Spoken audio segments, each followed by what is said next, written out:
Now, there was a report from Stefan Rosner earlier today that the Islanders have checked in on Elias Pettersson. And Pettersson and JT Miller have been floated out there from Vancouver. Apparently some beef going on. But I know we've mentioned his name on podcasts and the YouTube channel and stuff like that. If we're talking about retooling the Islanders and getting new blood in here, that's the kind of guy that I am looking for. Yeah, absolutely. And I've seen some comments saying no, and it's not the idea that they don't like the player. Specifically on Andre has mentioned it to me specifically. Mm-hmm. It's not because he doesn't like Pettersson. It's that there's the fear that if we're trading for Pettersson, that this opens the window to keep Lou Lamoriello around and keep doing what he's doing type of thing. And his method to the roster construction. Okay. Which I see. I get that. But to me, I'm like, you got a chance of bringing a 26-year-old player who's just looking to be happy again, who puts up 30 goals almost every year and is a 100-point player. Let's go. Yeah. I would still do it, even if not saying like I would do it and then be like, okay, yeah, like sign me up for more Lou.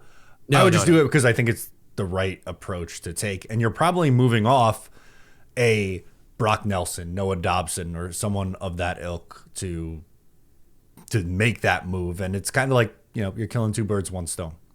Yeah, exactly. So I would do it.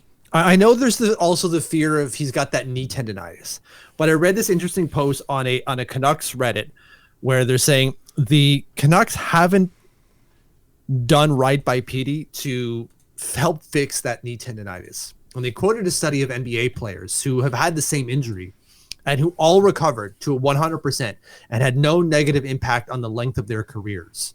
And so Petey should be able to recover from this knee injury, but because Vancouver keeps putting him out there and keeps running them and almost even just didn't believe it was an injury last year, it's just made it worse.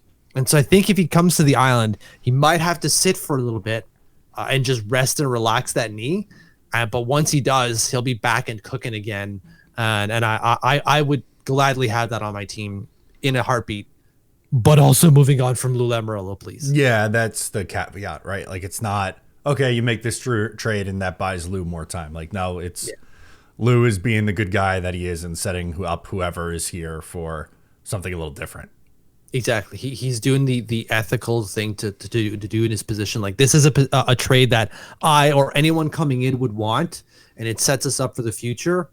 Absolutely. You have to do it if you can meet the valuation. Now, of course, I don't believe Stefan says what the Vancouver Canucks wanted in return for Pettersson, but I would imagine we're going to have a hard time meeting that.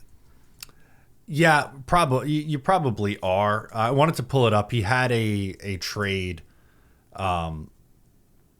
package that he came up with, or that the Vancouver no that he came up with. Okay. Give me a second.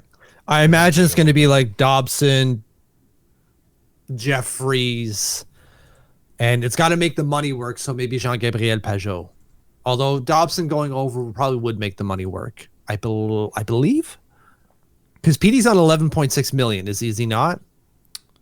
Yes. Hang on, I'm scrolling through articles right now to. That's find fine. it. I will find it. Keep vamping if you can. Yeah, Pettersson, $11.6 million, and he's in the first year of a deal. That's wild to me. That's so crazy that he's in the first year of his deal. A big chunk of his signing bonus money has already been paid, so that's huge for the Islanders or whatever team picking him up. $12 million paid out in year one, but still has another $35 million to be paid of signing bonus money. Woo-hoo. Okay, I found the trade package. Okay. Islanders receive Elias Pettersson. Vancouver receives Noah Dobson, Casey Cizikas, 2025 first, and Pierre Engvall. I mean, okay. Let's go.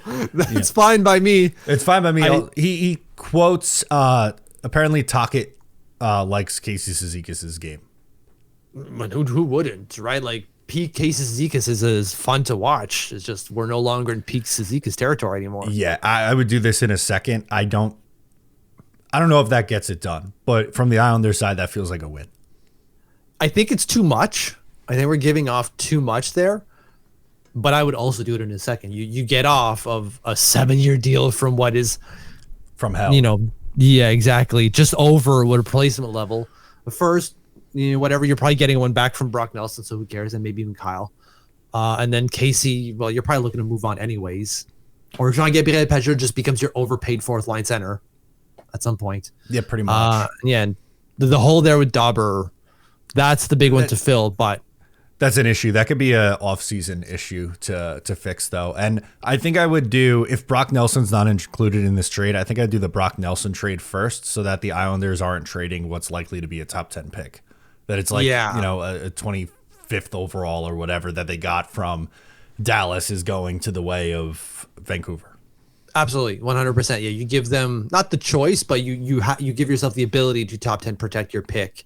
Although I guess you can still do that anyways. You can still top 10 protect your pick, but then you would give them the 2025 one, or 2026 one, which if they want it, great.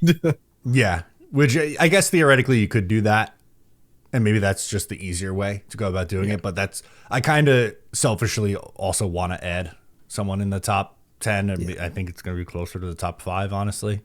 Yeah, it's certainly looking so, and yeah, I would take that as well. I mean, a top 5 pick would be fantastic.